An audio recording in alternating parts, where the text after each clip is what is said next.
शायद तुम आखिरी बार इस घर को देख रहे हो हसन। ये अपना घर, अपना खानदान,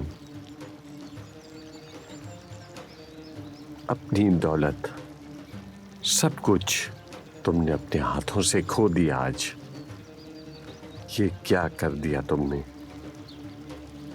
भाई खड़ा हो गया है, अब अपने बेटे के साथ मिलकर सब कुछ संभाल लेगा।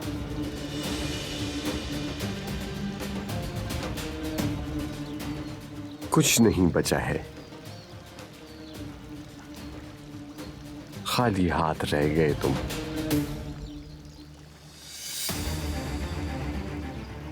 अगर वो एहसान करके तुम्हें बख्श दे तो कुछ हो सकता है। माल, दौलत, ताकत और फैसला करना कुछ भी नहीं है अब।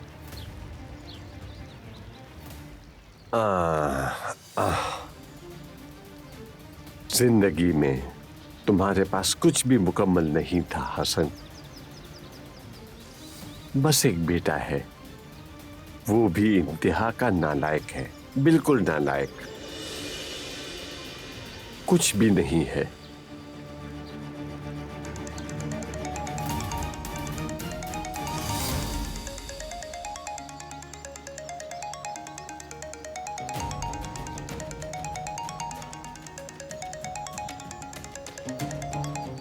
मैंने यहां जो कुछ भी किया उसका आपको पता चल जाए तो आप मेरी दुश्मन बन जाएंगी अम्मी जान।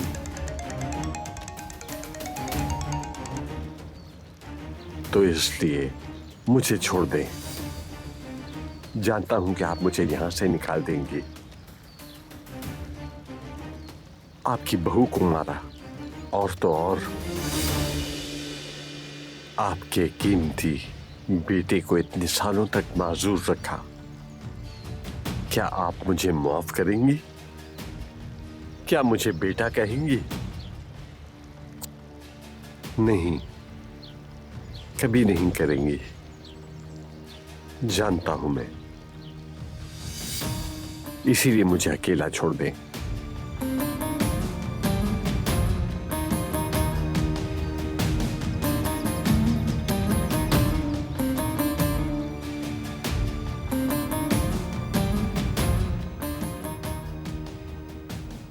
फिरात, बेटे जरा बात सुनो।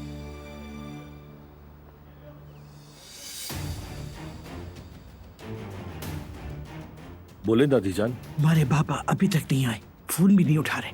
तुम्हारी कोई बात हुई? नहीं दादी जान, मेरी कोई बात नहीं हुई। रुके, मैं करता हूं कॉल।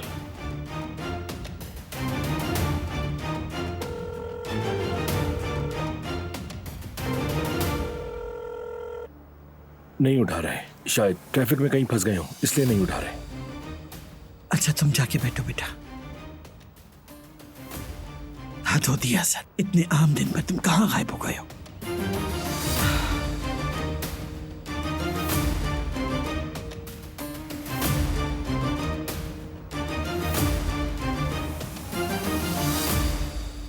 आजाद साहिबा, अगर आप चाहें तो हम अंदर चलकर बैठे रस्म के लिए। ठीक है, बिल्कुल बिल्कुल, चलते हैं अंदर। हाँ, और कॉफी भी अंदर ही पी लेंगे।